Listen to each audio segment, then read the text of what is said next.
When Liana Raycroft walked into the kitchen that morning, she had no idea her life was about to split into before and after. She was reviewing notes for her show, humming off-key to a song only she liked, unaware that in the hallway, her husband, Marco Canelli, stood frozen with his phone pressed against his ear. The clinic's number glowed on his screen. His coffee had long gone cold, and his heart beat louder than the clock on the wall. The doctor's tone was steady, practiced, almost too calm, like someone who had delivered bad news so often that they had learned how to cushion the blow without softening the truth. "Your tests are back," the doctor said. That was the moment the world shifted under Marco's feet. One word, diagnosis, sliced through him like shattered glass. He sank onto the bottom step, trying to gather the pieces of himself. He thought of Liana, of her laugh, her fire, her way of making chaos feel like home. How do you tell the love of your life something that might break them? He walked into the kitchen quietly. She noticed it immediately, before he said a word. The way his shoulders dipped, the tremor in his breath. "Sit down," he whispered. "It's easier to hear bad news when you're sitting." Her clipboard slipped from her hand. She studied him, really studied him, then asked in a voice barely louder than a breath, "What did they say?" Later, during the silent drive to the clinic, the city moved around them like nothing had changed. People hurried across crosswalks, buses grumbled past. Life looked normal, even as theirs felt like it had cracked open. Liana reached across the console, lacing her fingers through his.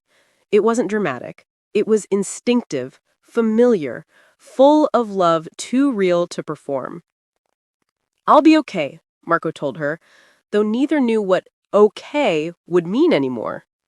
Inside the doctor's office, the words poured out. Biopsies, treatment plans, options, schedules. But between the clinical terms, there was something more human. Hope, wrapped inside uncertainty. Liana asked every question like a warrior in battle, determined, sharp, refusing to lose a single detail. Marco watched her, half terrified, half stunned by her strength. That night, she spoke to their supporters from their living room, not as a polished host, not as the confident, sharp-witted woman people saw on screen, but as a wife whose heart had been shaken. "We wanted you to hear it from us," she said. "Marco has a diagnosis, and we're doing everything we can to face this together." Messages poured in.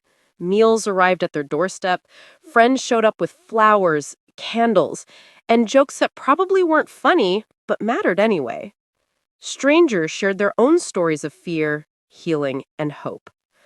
But with the love came the noise. Rumors, speculation, questions that pressed too deep. Liana shielded her family fiercely, all while navigating the emotional storm with a grace she didn't even know she had. In the weeks that followed, treatments blended into routine. Marco learned the sound of machines he wished he never had to meet. Blood tests became as normal as morning coffee. His energy rose and fell like unpredictable tides. Some mornings he woke up nauseous and exhausted. Some days he stared at the thinning strands of hair on his pillow and felt like he was losing pieces of himself. Yet love found its way into the cracks. A warm towel waiting on the bed, a note taped to the lamp by one of their kids. "You're my hero, Dad." Liana sitting beside him during treatments, telling jokes so bad he laughed out of sheer pity and affection. People began to see Liana differently, not just as a bright personality, but as someone courageous, vulnerable, and fiercely loving.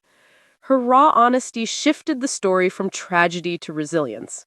And Marco, he found strength in the small things. Her hand on his cheek, the sound of their kids laughing, the quiet nights where they lay together and whispered about the future like it still belonged entirely to them.